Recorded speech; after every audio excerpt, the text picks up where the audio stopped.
The Texans got permission yesterday to interview Eric Bieniemy. The league, which never changes rules, which is like very resistant to any type of change.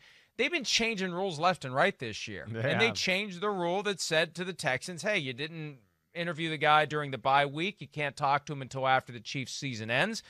The league agreed to let it happen. The Chiefs agreed to let it happen. They interviewed Eric Bieniemy and others yesterday. Matt Eberflus, who initially declined, the Colts defensive coordinator, sat for the interview.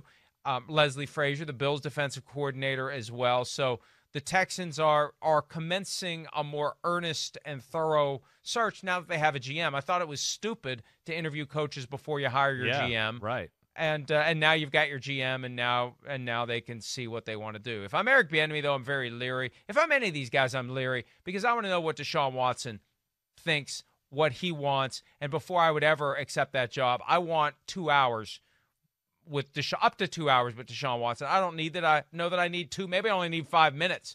But I want to know that this guy's on board with me before I get on board with the Texans. Well, I mean, at least Eric Bieniemy knows to a degree. He at least knows that, like, hey, Deshaun Watson's a fan of mine.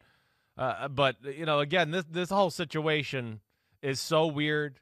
The fact that it's that they're asking Eric Bieniemy at this point finally, I don't know. Could the Eric Bieniemy hire be one that puts the toothpaste back in the tube with the Houston Texans and Deshaun Watson? Maybe. I don't know. The way I feel right now and the rumors you hear around the NFL and everything like that, I just feel like, I mean, that might be the only thing that saves Deshaun Watson with the Houston Texans. I feel like he's out of there unless it's just maybe they blow him away here with something as far as the coaching hire. I just don't. It doesn't seem like it's heading in the right direction.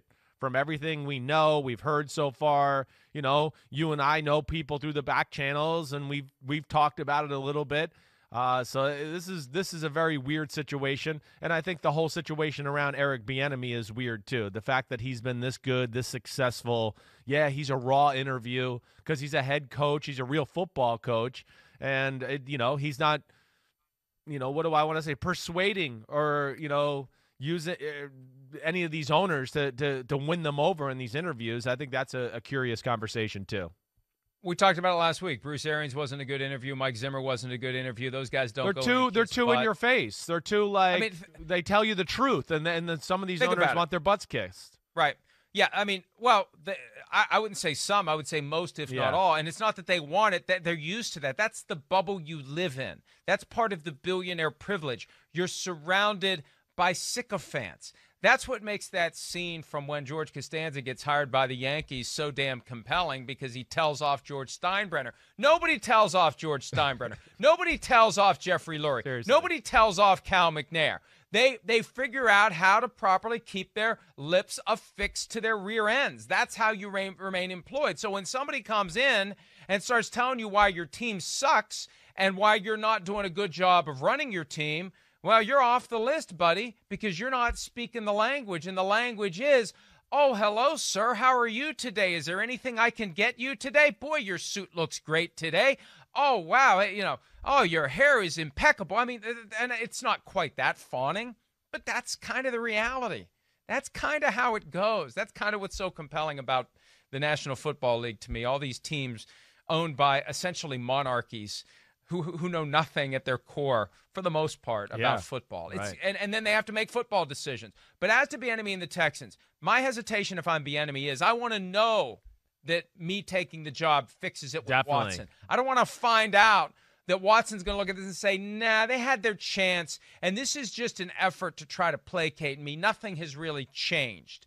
They've just added another person to the mix to kind of cover up the fact that they really don't care about me. They don't care about making it any better. This is just a way to try to keep me from asking for a trade. It's too little, it's too late. If I'm Bieniemy, I want to know whether or not that's his reaction before I take the job. I think you have to know at this point, almost. You have to. The league has been set on fire by this Deshaun Watson conversation. That's just what I know.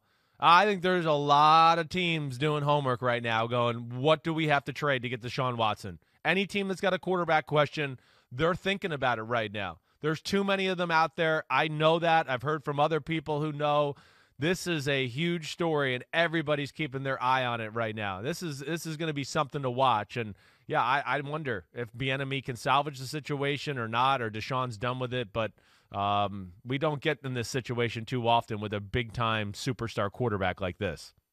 Somebody asked me yesterday who's interested in Deshaun Watson. I said I think it would be easier to pull out the Who's 32 not? teams Right. and scratch off the ones who shouldn't be. Exactly. Because that's an easier conversation. That's right. The next move the Texans make will go a long way, possibly. Maybe it's too late, but he's yet to say the magic words, trade me, because he knows once he does, he can't go back. So there's still a shred, but they're going to have to do a lot, I think, at this point to convince him. Hi, I'm Mike Tirico, and thanks for watching. Make sure to hit subscribe for the latest news and highlights from NBC Sports.